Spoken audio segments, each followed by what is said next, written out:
Bom dia, crianças. Bom dia, famílias. Tudo bem? Estamos na Semana da Saúde Bucal, aqui de Cubatão.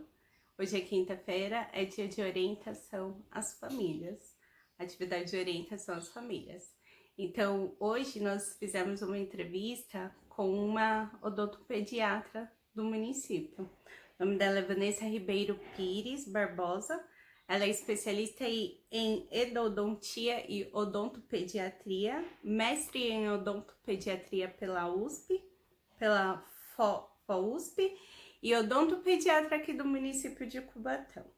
Então a gente fez para Vanessa 4 perguntas importantes a respeito de escovação e saúde bucal de crianças. A primeira pergunta foi: existe necessidade de higienização da boquinha dos bebês que só tomam leite materno ou fórmula? Se sim, como essa higienização deve ser feita? A higienização da boca do bebê que só toma leite materno ou fórmula, ela não é necessária até que surja o primeiro dentinho. Então, enquanto o bebê não apresenta nenhum dentinho na boca, que isso ocorre por volta dos 6 meses, não tem necessidade de higienizar. O leite materno, ele tem imunoglobulinas e proteínas que protegem a mucosa, toda a estrutura bucal do bebê. Então, não tem necessidade de remover ele da boca. A segunda pergunta: aleitamento materno faz diferença na saúde bucal dos bebês? O aleitamento materno faz toda a diferença para o desenvolvimento do bebê. Então, a gente sabe da importância dele em relação ao fator nutritivo, ao fator emocional de vínculo entre o bebê e a mãe, mas ele tem uma importância muito grande também no desenvolvimento de todos os músculos e ossos da face do bebê. Quando o bebê mama no peito da mãe, ele faz um movimento de ordenha que estimula o crescimento mandibular através do trabalho da musculatura. Estimula o posicionamento correto da língua para que ele consiga sugar esse leite da mama. Ele tem que posicionar a língua na posição certa e trabalhar a língua. Então isso faz com que ele aprenda também a deglutir da maneira correta, colocando a língua na posição certa. Além disso, para ele conseguir mamar, sugar esse leite, ele precisa vedar toda a boca no bico do peito da mãe enquanto ele mama. Então isso naturalmente faz ele respirar pelo nariz. Então também estabelece um padrão de respiração nasal que é o correto. Já em outras formas do bebê se alimentar, quando a gente utiliza a mamadeira, por exemplo, ele acaba não vedando o lábio no bico da mamadeira, então ele respira pela boca e pelo nariz. Então não estabelece esse padrão correto de respiração, que é o padrão nasal. E tem outras grandes consequências futuras para o bebê. Então daí a importância para a saúde bucal e para o desenvolvimento da criança, o aleitamento materno. Próxima pergunta: bicos de mamadeira e chupetas fazem muita diferença no desenvolvimento dos dentinhos e da boca dos bebês? O uso de bicos de mamadeira e chupeta fazem diferença sim para o desenvolvimento do bebê. Então vamos separar esses dois. O bico de mamadeira, ele acaba sendo usado quando por algum motivo a mãe não consegue amamentar. Então isso muito no início, as mães elas têm mesmo uma dificuldade de se adaptar, uma dificuldade de estabelecer essa amamentação com o bebê. Então o que a gente pede é que não seja oferecido logo de cara o bico da mamadeira, porque a forma que o bebê mama no peito é totalmente diferente da forma que ele mama na mamadeira. A sucção é diferente. Então ele não precisa fazer tanto esforço para mamar na mamadeira, e ele trabalha mais os músculos bucinadores, né, que é o músculo da bochecha. Então ele suga só o leite que sai ali no bico. No peito é diferente, ele tem que fazer um movimento com a mandíbula para conseguir sugar, a posição de língua também é diferente, a pega é diferente, o vedamento do lábio é diferente, tudo é diferente entre a mamadeira e o bico do peito. E aí imagina um bebê recém-nascido, tá querendo aprender a mamar no peito da mãe, e aí por alguma dificuldade colocam a mamadeira para ele. Então há confusão de bicos. ele mama de um jeito na mamadeira, depois oferecem o peito, ele tem que mamar de outro.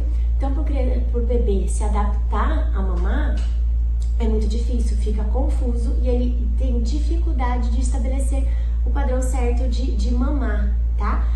Por isso que a gente pede para evitar oferecer o leite na mamadeira para um recém-nascido quando se tem dificuldade na amamentação. O ideal é que ofereça no copinho, até aquele período em que ele está se adaptando de mamar no peito. Isso normalmente é uma dificuldade inicial e depois as mães junto com o bebê superam isso. Agora, se tem alguma coisa atrapalhando ali, vai ser muito mais difícil. Outra coisa é o hábito da chupeta. Então, é o que a gente chama de hábito não nutritivo, né? Ele não tem valor nutritivo, a chupeta não tem valor nutritivo nenhum. E também deve ser evitada pelo mesmo motivo da mamadeira no início, logo que o bebê nasce.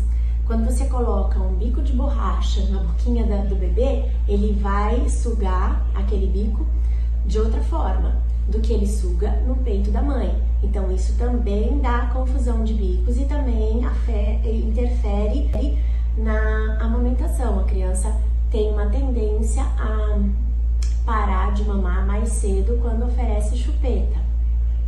Então, e qual o problema da chupeta?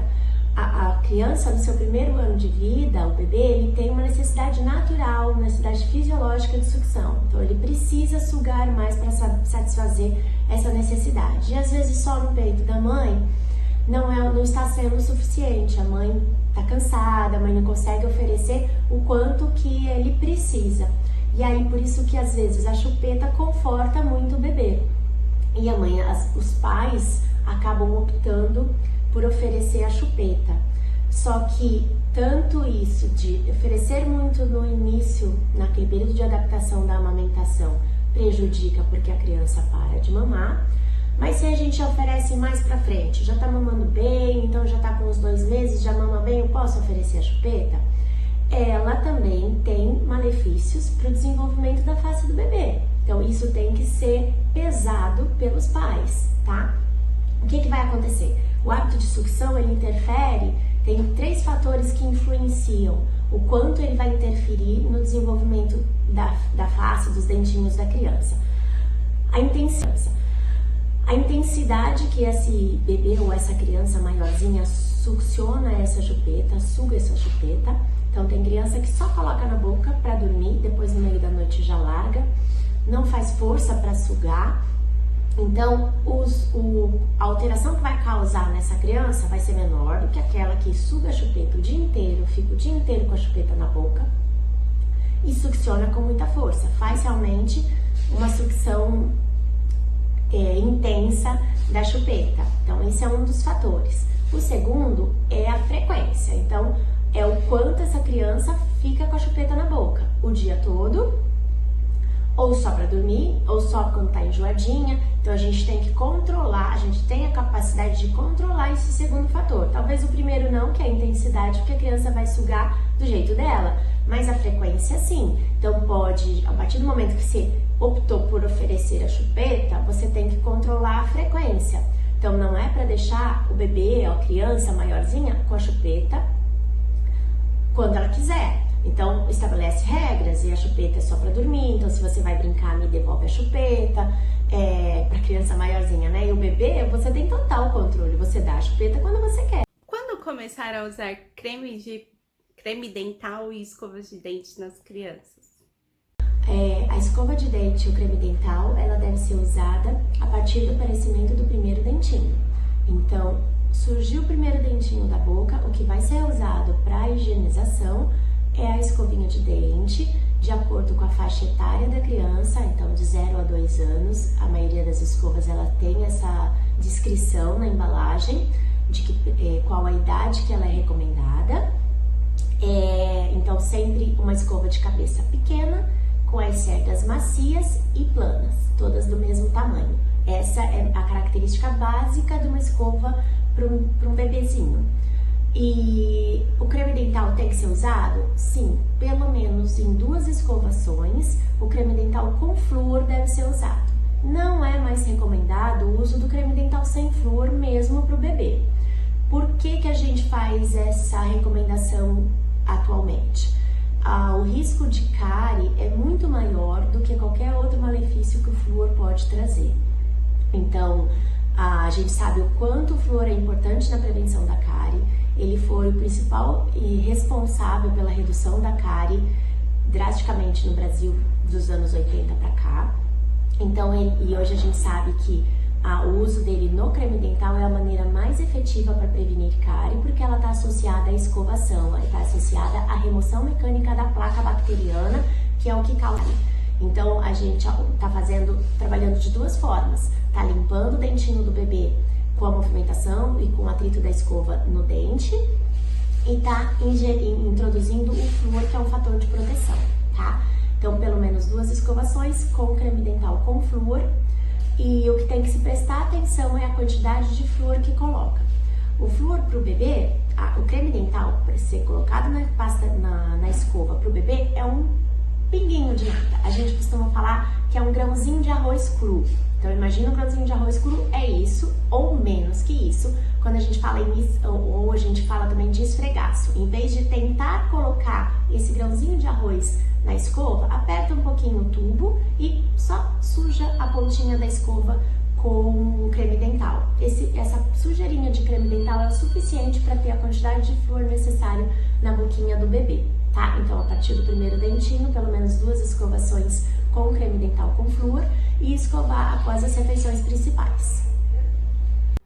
E aí, famílias, gostaram das orientações? Então, a saúde dos nossos dentes começam desde pequenininho.